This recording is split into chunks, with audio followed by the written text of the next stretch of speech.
Tonight on Iran International's exclusive report, the ambiguity in Iran-U.S. negotiations after recent disagreements. The U.S. president also says he is trying to resolve the Iranian nuclear issue without resorting to bombing. New efforts in Washington to increase White House pressure on the Islamic Republic by displaying the Shahed drone in the Congress building. Senators say Iran's nuclear capabilities are a threat to the entire world and must be destroyed. Trump's frustration with Netanyahu following the Israeli Prime Minister's pressure to attack Iran. Israel Hayham says the U.S. has sidelined Israel from its Middle East policies. From the Iran International Studio, this is 24 with Fardad Farahzad. Viewers of Iran International in Iran and around the world, hello and good day. Iranian diplomatic sources have told Iran International that despite the Islamic Republic's agreement to extensive inspections of Iran's nuclear facilities by International Atomic Energy Agency inspectors, the disagreement between Tehran and Washington over enrichment within Iran's territory is one of the issues causing uncertainty in the continuation of negotiations between the two sides. According to these sources, the negotiations might not take place at the scheduled time next week. These sources, pointing to the confusion of both negotiating parties, say this issue has caused the agenda of the talks to change each time. Meanwhile, the President of the United States told reporters at the White House a few hours ago that he is trying to resolve the Iran issue without the need for bombing. Donald Trump also warned last night that Washington must destroy Iran's nuclear centrifuges. According to him, there are only two options for the White House: the destruction of the Islamic Republic's nuclear facilities either respectfully or with force. Meanwhile, Fox News has reported, by publishing satellite images, the existence of a secret nuclear facility related to Iran's nuclear program in the Semnan province. Fox News wrote that this site, codenamed Rainbow, is used for extracting tritium, a key material in making nuclear weapons, and has been operating under the guise of a chemical company for over a decade. Our reporter Samira Guriai is with us from in front of the White House. Samira, after the comings and goings and changes in the negotiation schedule, the reports we've received now indicate that the ambiguities might be so significant that they won't be resumed anytime soon. According to Iran International's exclusive report, the negotiation is not only about 0%, but 3.67% enrichment, which has been discussed many times before. Not only are there disagreements over that, but also over the ballistic missile program of the Islamic Republic and the proxies. The American side has gradually raised demands during the 3 rounds of negotiations they had. According to what informed sources from both sides, meaning both Iran and the United States, have told us, confusion and disorder have been observed during the negotiations. In every negotiation, both sides entered with a new framework. It wasn't like they chose a framework in the first round and wanted to keep and continue with the same one in the next round. Each time, new issues have been raised, and there has been confusion. In the meantime, the United States has brought up the issue of proxies. It has brought up the issue of ballistic missiles. Informed sources have told us that regarding the proxies, the Islamic Republic has agreed to address these proxy groups in the region, which have become significantly weakened from October 7th, 2023 until now. And it has been said that the Islamic Republic has asked the Yemenis, the Houthis, to reduce tensions a bit, which might lead to considering a ceasefire agreement between the U.S. and the Houthis in light of these issues. These issues have been raised, but ultimately, there are serious and numerous problems and disagreements over enrichment. The United States, according to informed sources, is not willing for the Islamic Republic to have the right to enrichment.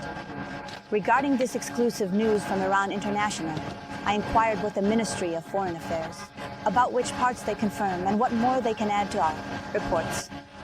The response from the Ministry of Foreign Affairs was that Mr. Ratcliffe, Mr. Trump's representative on Middle Eastern affairs, is responsible for resolving the Islamic Republic's nuclear crisis through diplomacy. They will not make any public comments regarding proxies or the ballistic missile program, because it is not in their national interest to discuss these issues publicly. They said that one of the foreign ministry's spokespersons told us that time is very tight. Negotiations must make significant progress. Everything must get underway as quickly as possible, and the United States expects the Islamic Republic to show more determination and demonstrate more goodwill. These are the responses that the foreign ministry has given us. But overall, regarding the enrichment issue, which has been a significant matter here over the past month or month and a half, it can perhaps be said that, to some extent, considering Mr. Trump's own words and the statements of Mr. Trump's deputy, the U.S. policy on enrichment is becoming somewhat clearer. Based on the statements Mr. Vance made yesterday, although the Islamic Republic is allowed to have nuclear power and nuclear capability, it is not allowed to independently enrich uranium on its own soil, even at a very low level. This is because they believe that if this country can enrich even at a low level in the future, even the near future, it could enrich up to 90% if it chooses to.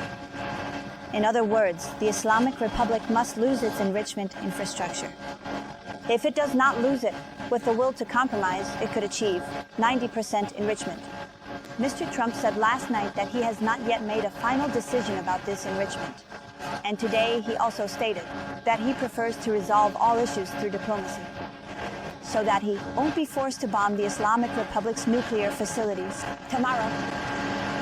Thank you, Samira Guriai, our reporter from in front of the White House in Washington. Java Rajabi, a political analyst, and Shakria Baraduz, an international security and foreign policy researcher, have joined us from Washington. Ms. Baraduz, although information is leaking to the media in a very limited manner, it is clear that one of the most critical points of contention is the issue of uranium enrichment in Iran. Do you think the United States has the capability to persuade the Islamic Republic to completely abandon enrichment?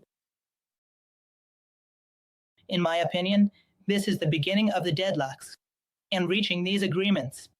Even the Islamic Republic, according to the reports, and in my view, the specific desire that the Islamic Republic had to reach negotiations and agreements with Trump can be inferred from the Iraqis' statements and writings.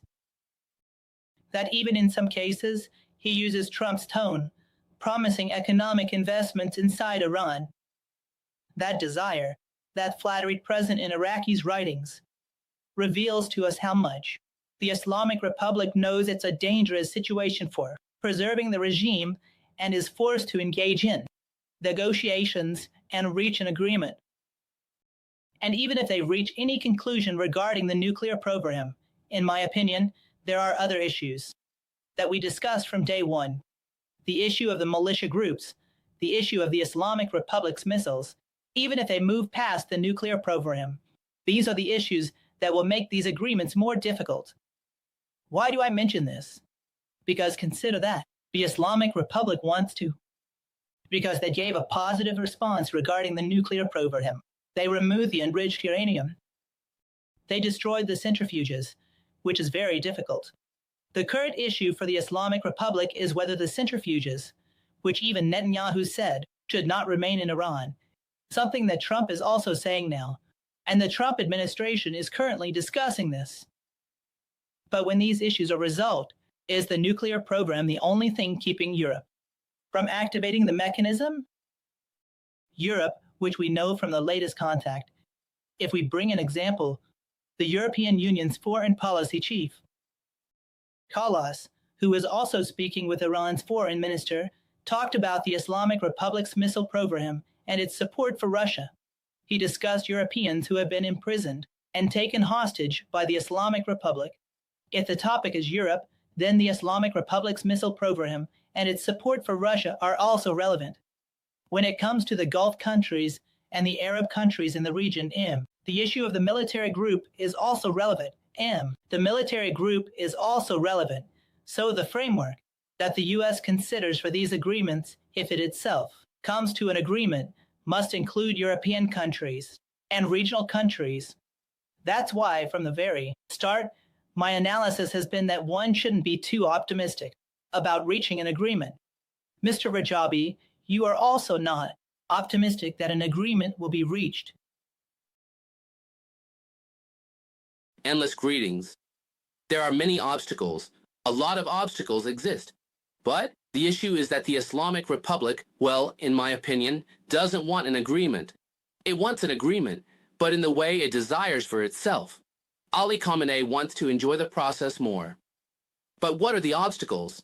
At the beginning of the negotiations, I mentioned in one of the discussions that you should take the issue of inspections of nuclear sites very seriously. This will face serious problems. Why? The reason is that when the U.S. wants, well, it says to the groups, you don't want a bomb. At the time when they were saying everything is rosy and all parties are satisfied, that was when they said, you don't want us to build a bomb for you. They said, we don't want to build it. Well, they want to inspect. And the Islamic Republic thinks those who want to inspect, for example, where do they go? They go to Fardad. They go to declared sites. Or maybe they know some places and go to places they are aware of.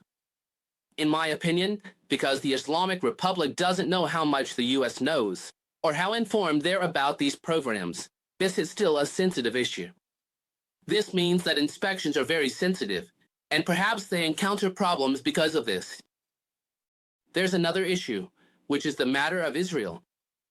Right now, as we are looking at it, it's the U.S. that is separating the issue of Israel from the issue of the Islamic Republic.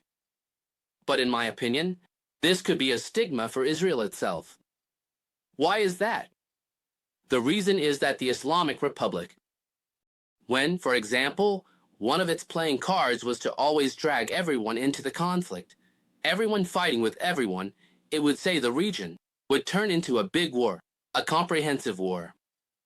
When the U.S. comes and says, well, no, I'm setting Israel aside, we will talk, at that moment, Israel's hands are untied. The Islamic Republic has shown that Israel is very free to act. It can do a lot of things there. This is a pressure card for the Islamic Republic. Now, at this stage, the Islamic Republic might think it's good for them that the U.S. has set Israel aside. But in reality, this holds them back. The next issue is whether the Islamic Republic really is it showing any sign that it wants to change? No, it doesn't exist when you see its survival. The things it says are the same, meaning it wants to buy time. And since Trump and the group around him are very result-oriented, this result doesn't come about. What is the result? The issue is not just nuclear weapons. It's about creating normal conditions in the region. The complex conditions arise from this complexity in the region. I think the Islamic Republic has shown in this very first stage that the agreement is not really achieved, because what the other side wants is everything in exchange for everything. But as I mentioned, the Islamic Republic just wants to enjoy the process and wants negotiations for the sake of negotiations. Madam and brother, this new nuclear site that Fox News has reported is in Semnan. If its details come out and are accurate, how much do you think it could complicate the negotiations? Just allow me to say, in response to Mr. Jabari, that in my opinion, no. The Islamic Republic does not want to enjoy the process. Sorry, I apologize for forgetting. It does not want to enjoy the process. It wants to reach an agreement. These are Khamenei's own words, an agreement that he likened to the peace of Imam Hassan, meaning he wants it to be temporary. He wants it to last for a short time, at least until Trump is in power, to have this agreement so that he can save his regime. That's why, in my opinion, the longer the path, the more dangerous it becomes for the Islamic Republic, especially now that, well, until October, the pressure of the maximum return is mounting. We don't have the luxury of time to say, well, during this period, the Islamic Republic can buy time and play without any time constraints, like the issue of the JCPOA. In my opinion, the activation of the snapback mechanism is very likely, is more likely than saying we will see agreements or even common points in these negotiations between the U.S. and the Islamic Republic in the near future. In my opinion, in the near future, we will see the snapback and its activation. That's why I'm against the Islamic Republic just continuing these negotiations. That's why all their efforts are aimed at somehow reaching an agreement with Trump, which I think has this mentality or mindset that whatever he says should be implemented on the table. He might be able to have that temporary agreement in front of the Europeans and the region where they have talked about a subject. But the reality in the international political arena is that Trump cannot dictate all these issues, and it's the same with the Houthis. For example, I agree with your guest on the topic of the Houthis, because in my opinion, the Islamic Republic tries to always entangle the United States in the region in a way that it cannot directly confront the Islamic Republic. The issue with the Houthis is similar because as long as the United States was entangled with the Houthis, as long as the Houthis, or the focus of U.S. airstrikes, well, the military attention or power that could be redirected to focus on the Islamic Republic was, well, reduced. I'm not saying it weakened it, but it reduced it. But when such a thing happens, even if the ceasefire with the Houthis is very fragile, which we know the Houthis say they won't adhere to for the time being, it redirects U.S. military power and focus back onto Iran. That's why I agree that there must have been some coordination with Israel on this matter, and this benefits the policy that Netanyahu wants. Regarding your question about these reports, because this is uncertain and shows that the materials, the chemicals that are there are for making atomic bombs, which this information was given to Fox News by Mohadi Kul. What Fox says is that this will make the subject of the agreement more difficult, and this is contrary to what the Islamic Republic and its officials always say. For us who are familiar, for foreign American officials or for analysts outside of Iran, it might be hard for them to believe, because the Islamic Republic has always said, "We are not pursuing a nuclear program to build atomic bombs. This is against religion and the fatwa and what they have claimed." But obtaining such information about such a center shows that no, they are indeed pursuing the construction of such a bomb. It's a reality that we have always said. The Islamic Republic intends to build an atomic bomb and is emphasizing it more. And it increases the pressure on the Islamic Republic in these negotiations and makes the intentions of the Islamic Republic regarding its nuclear program more apparent, in my opinion. It's something that Marco Rubio or even Vance have always said, which country, if it wants a nuclear program for peaceful purposes, would enrich uranium to this level or stockpile uranium? Mr. Rajavi, in every diplomatic negotiation, both sides ultimately have a set of bargaining tools. What tools does the Iranian side really have, apart from the security threats from its proxy groups or asymmetric actions in the region?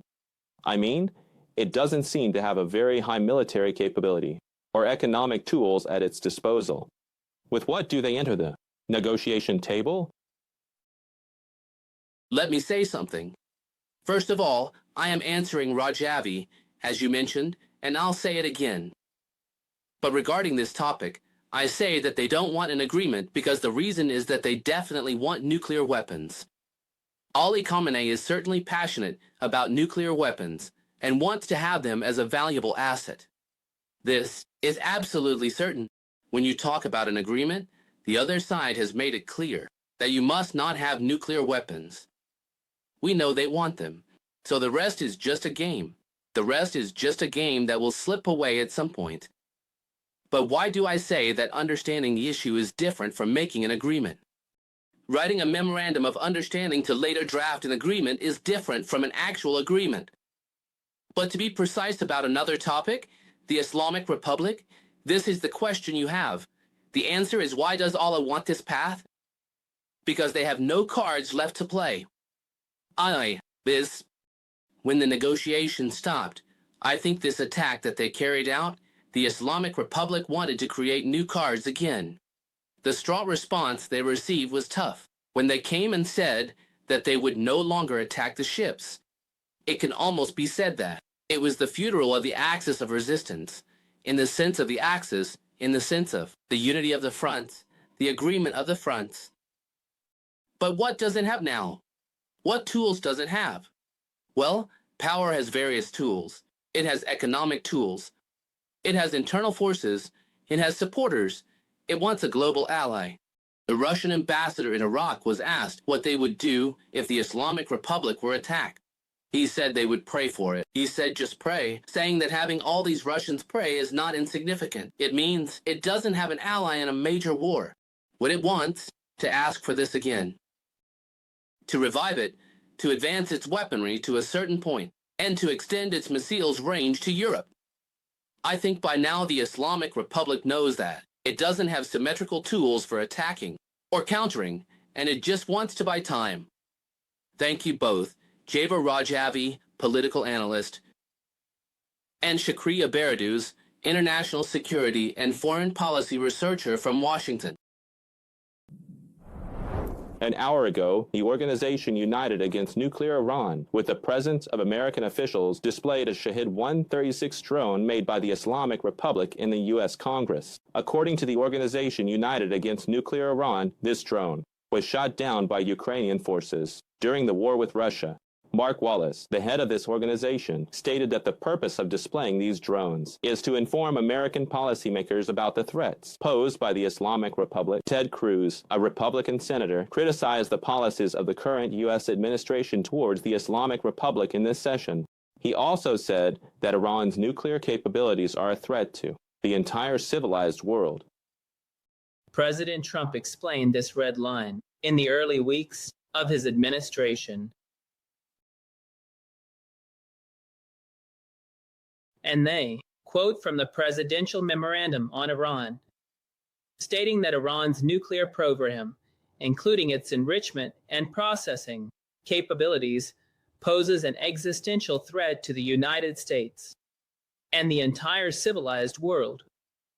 President Trump is right. He has repeatedly emphasized this in the context of discussing a verifiable system, and just yesterday, President Trump said he intends to dismantle Iran's centrifuges, and this can be done very well. Or it can be done with a language of force. Brian Mast, the chairman of the House Foreign Affairs Committee, who was also present at this meeting, told our reporter in Congress, Marash Alai, that the Islamic Republic has repeatedly shown that wherever it can, it tries to be a disruptor of peace in the world. I can't believe this is Yatula. However, this Yatula is not with A. I don't think there's any reason to believe that the Ayatollah has any inclination to change the system of sending weapons to Europe, to the Houthis, to Hamas, Hezbollah, or anyone who wants to attack and harm them. I said my piece there too.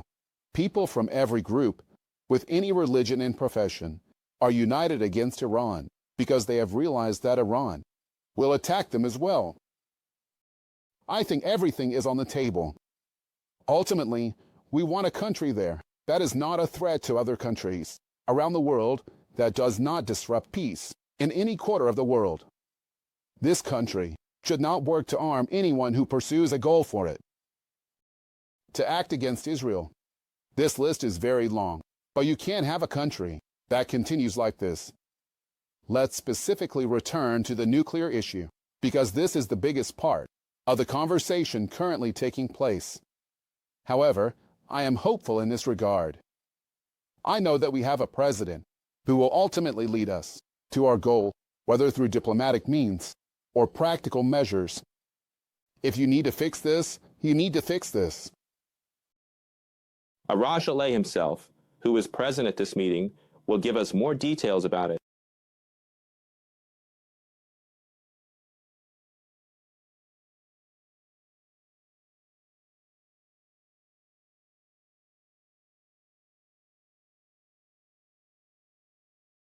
As you have noticed, unfortunately, the audio of this report has a technical issue. If we can, we will continue later. Khosrow Isfahani, a researcher on Iran issues from Washington, D.C., is with us. Mr. Isfahani, actions like displaying this Shahed 136 drone, which has been shown several times in other places, in Washington, D.C. by the same foundation, how much do you think it can influence the negotiation process? Hello, Farza. Thank you for inviting me.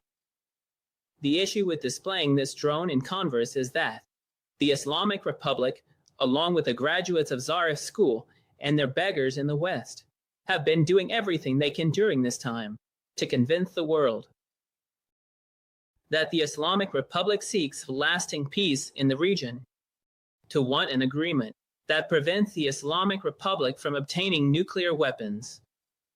The display of this drone is a reminder to American policymakers that the Islamic Republic has not only maintained an active nuclear program all these years, that has continuously kept the regime on the brink of building nuclear weapons, has produced weapons that have taken thousands of lives worldwide.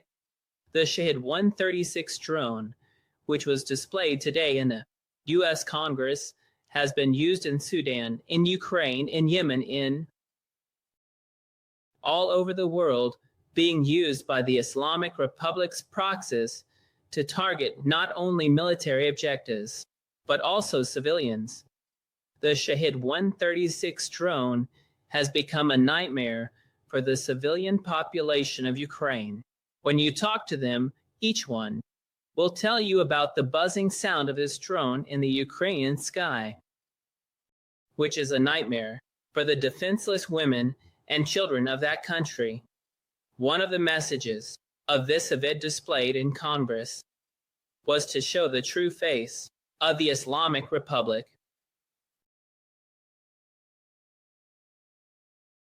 But how much do you think it will actually impact the negotiations? Because what we're hearing now, even though the missile program of the Islamic Republic was also mentioned, it seems that the main sticking point is still the issue of enrichment rather than other activities of the Islamic Republic, like selling drones to Russia in the Ukraine war or the use of long-range missiles. Look, the issue with the Islamic Republic is that you have to view it in the context of the military doctrine of this regime. This doctrine has always had three pillars, and the nuclear program has been just one of these pillars. But imagine that even if an agreement, a bad agreement like the JCPOA, is signed with the Islamic Republic, and this regime is allowed to continue its enrichment. These drones can be equipped with enriched uranium materials. Imagine then what kind of crisis these drones could create across Europe. Separating the issues. Separating this republic that the Islamic Republic has built for itself in terms of its security doctrine, its nuclear program, missile and drone programs, and its proxies in the region, is fundamentally a major strategic mistake for the U.S. government and various groups, including groups opposed to the Islamic Republic from Iranians living outside of Iran. They are making every effort to convey this message to the U.S. government that separating these three axes, these three fundamental threats against humanity, not just the people of Iran, not just Iran's neighbors, will be a historical mistake. Thank you, Khosrow Isfahani, for discussing the issue of Iran with us from Washington, D.C. Newsweek has reported that the U.S., alongside Trump's threats to attack Iran if negotiations fail, has deployed 2 more strategic bombers at the U.S. base in the Indian Ocean. Newsweek, citing satellite images, wrote that 2 B-52 bombers have been added to the 6 stealth B-2 bombers that were previously stationed at the Diego Garcia base. Newsweek wrote that the deployment of these 2 bombers is a sign of strengthening the U.S.'s offensive capabilities and readiness for potential operations in the region. Fardad Farahzad, a senior researcher on defense and security affairs at the Washington Institute, is with us from the same city. Mr. Nadamy, is the military display for bargaining and negotiations or preparation for possibly a large-scale operation? It could be both. Because when you want to show a threat from yourself, and for this threat to have maximum impact, it must be completely real. And, if necessary, you should be ready to carry it out. And showing this action naturally by deploying such a large fleet of American strategic bombers to the Diego Garcia base can be completely serious and have a serious and formal appearance. 6 B-2 bombers, and also for, I emphasize, 2 groups of 2 B-1 bombers have been deployed to Diego Garcia, making a total of 4 bombers.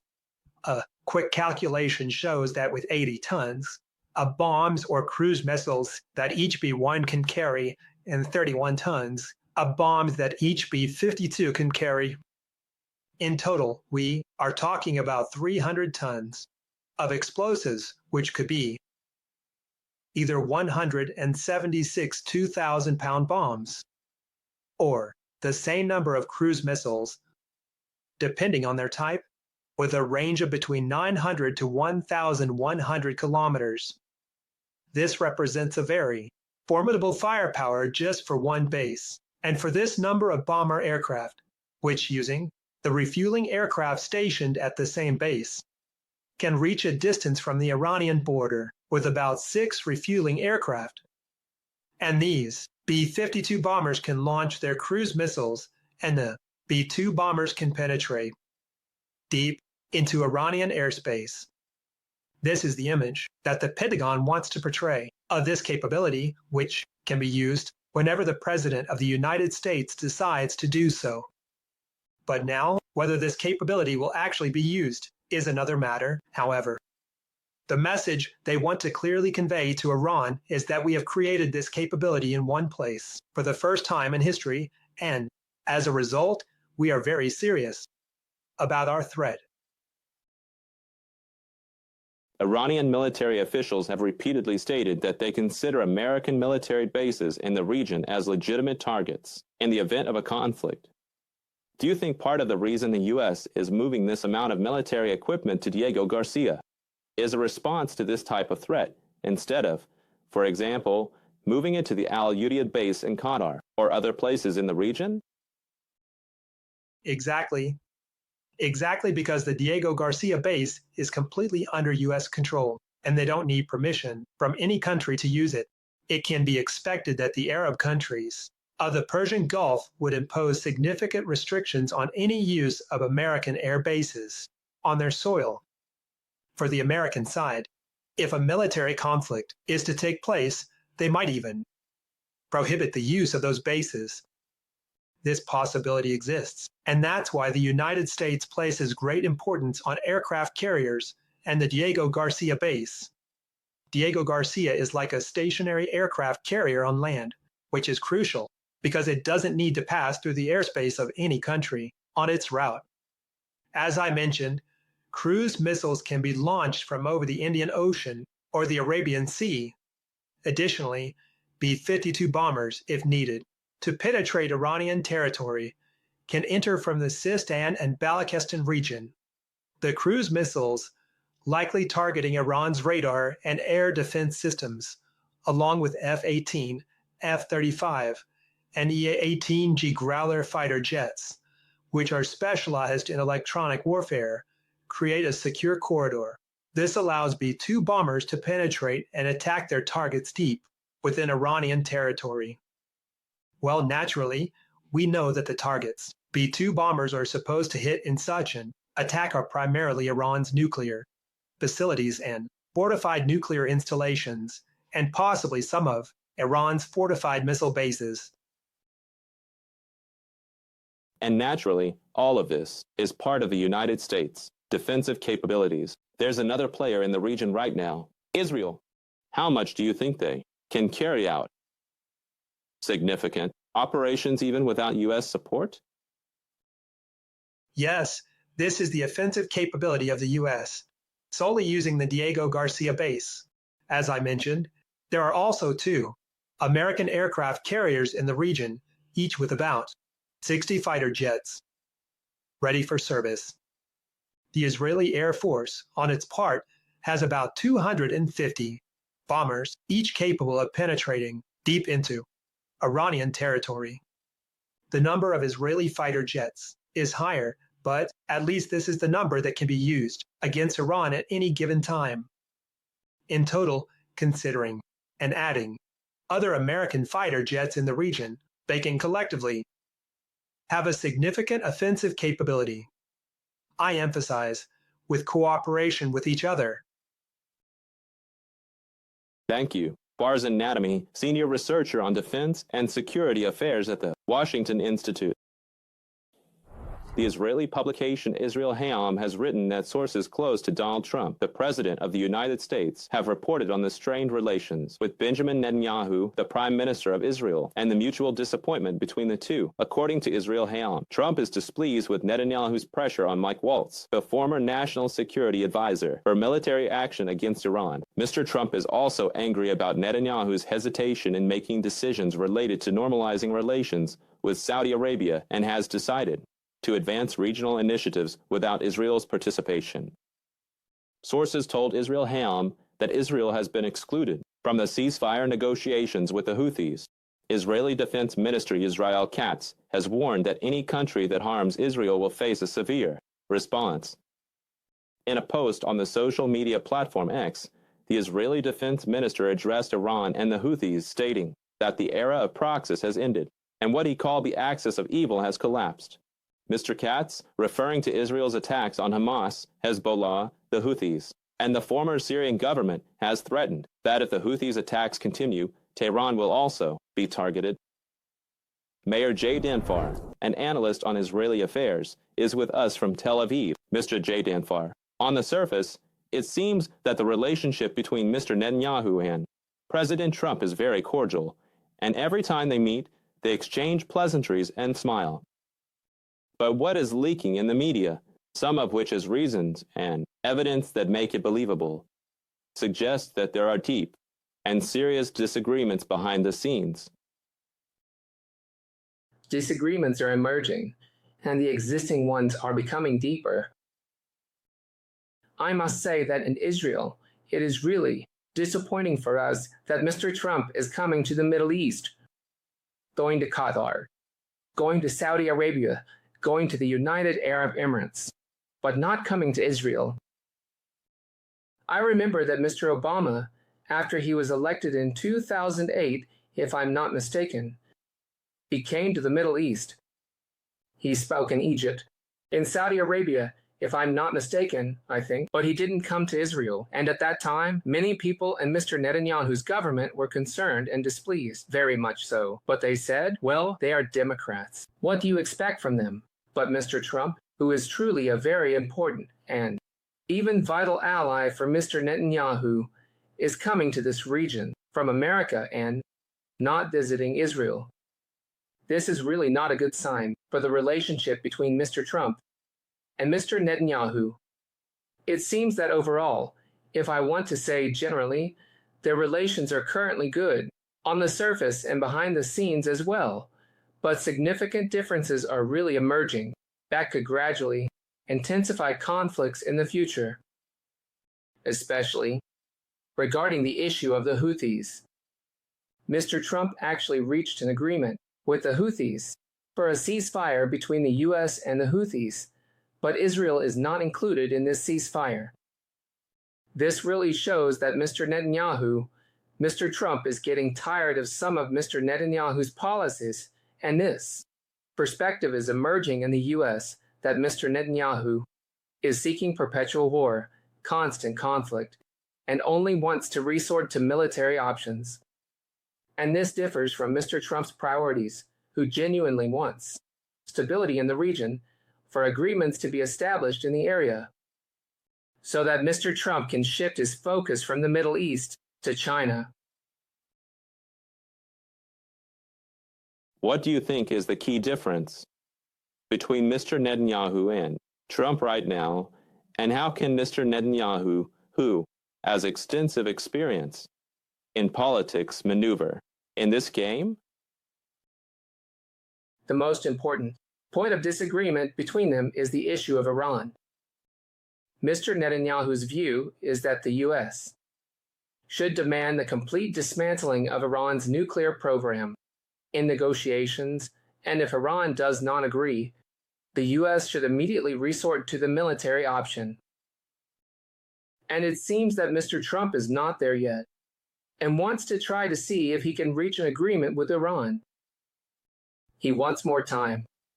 He needs time. The pace of the negotiations is not as fast as Mr. Netanyahu wants. Mr. Netanyahu wants Iran to respond as soon as possible about whether it will dismantle its nuclear program or not. And when they say no, the U.S. should be ready to resort to the military option. But it seems that Mr. Trump does not agree with this viewpoint. He wants to extend the time. He wants to wait longer to see where these negotiations lead. Mr. Trump might even decide in the future that he is willing to live with Iran's nuclear program, but at the same time impose strict limitations on it, which really differs from Mr. Netanyahu's viewpoint. Of course, all of Israel wants Iran's nuclear program to be dismantled, but the issue is that it seems Mr. Netanyahu is trying behind the scenes to push the military option more into the U.S. options, push it further, and it really seems that Mr. Trump feels to some extent that Mr. Netanyahu is interfering in his administration's internal affairs. In my opinion, Mr. Trump and Mr. Netanyahu will also have problems in the future regarding Gaza, because the U.S. wants to form a regional agreement with Saudi Arabia. But as long as the flames of the Gaza conflict are not truly extinguished, Mr. Trump cannot achieve this goal, and this could become a serious disagreement between both parties in the future.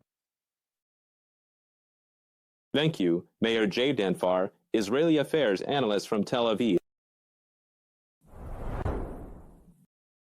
On the second day of the Cardinals' secret meeting in the Vatican, Robert Prevost, an American cardinal, was elected as the new pope.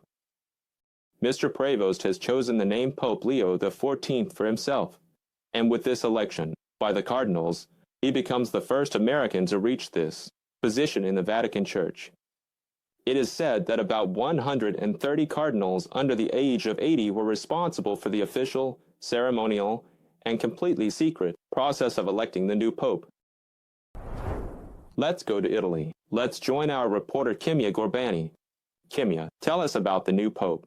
What are the media saying about him? He is also the first American pope. Tomorrow. Yes, Pope Robert Pruitt, who is now known as Pope Leo XIV, is considered the first American pope in the history of the Vatican Church at the time when the conclave of cardinals had begun in the general conferences, and such he was referred to as the compromise candidate, meaning someone who is believed to be able to connect different factions with even opposing views at a time when the church is witnessing a lot of changes. He was born in Chicago, but also holds Peruvian citizenship. A large part of his activities has been in Peru, but his most important professional path is related to his country, the United States. It was in the year 2023 that he was elevated to the rank of cardinal by Pope Francis. Of course, before that, he was given an important position, which was actually the head of the Congregation for Bishops, responsible for selecting bishops worldwide. Regarding his positions, it can be said that he has always endorsed the main focuses of Pope Francis, such as fighting climate change or paying attention to migrants, refugees, and marginalized individuals. However, regarding the openings that Pope Francis had created in the Catholic Church for LGBTQ individuals or homosexuals to be present in the church, he has always acted cautiously. Well, it can be said that this Pope Leo XIV is a moderate individual, and there were discussions about whether the Catholic Church would fall into the hands of conservatives or more progressive and reformist individuals who could continue Pope Francis's path. Now, it is seen that he is a moderate individual who can continue significant parts of Pope Francis's path, especially the issue of peace. In the last conference that the cardinals had, they said they would preserve Pope Francis's legacy, and that legacy is the effort for peace. As we saw in his first speech, Pope Leo XIV talked about peace and wished for peace for all the sisters, brothers, and individuals who were present there. And he stated that, in any case, achieving peace is important to him. Like Pope Francis, who constantly emphasized a ceasefire both in Gaza and between Ukraine and Russia, and his effort was to actually bring peace to the world. It took 24 hours. That is, they voted about 4 times. And well, twice we witnessed black smoke coming out of the Sistine Chapel chimney, and finally, white smoke was released, indicating that, in any case, the leader of the Catholic Church, the 276th leader of the Church, was chosen. This is Pope Leo XIV. In any case, he will have a significant impact. From now on, we have to see what he will do. And we saw that, in any case, the President of the United States, Donald Trump, is also very pleased. He said, "It is an honor that the Pope comes from the United States." And let me add this observation. I know time is short, but the area witnessed the presence of 15,000 people who cheered. A magnificent ceremony was held tomorrow. Thank you. Kimia Gorbani, our reporter from Italy, with us. And let us conclude the program with live images from St. Peter's Square, or San Pietro in the Vatican. Thank you for watching 24 tonight.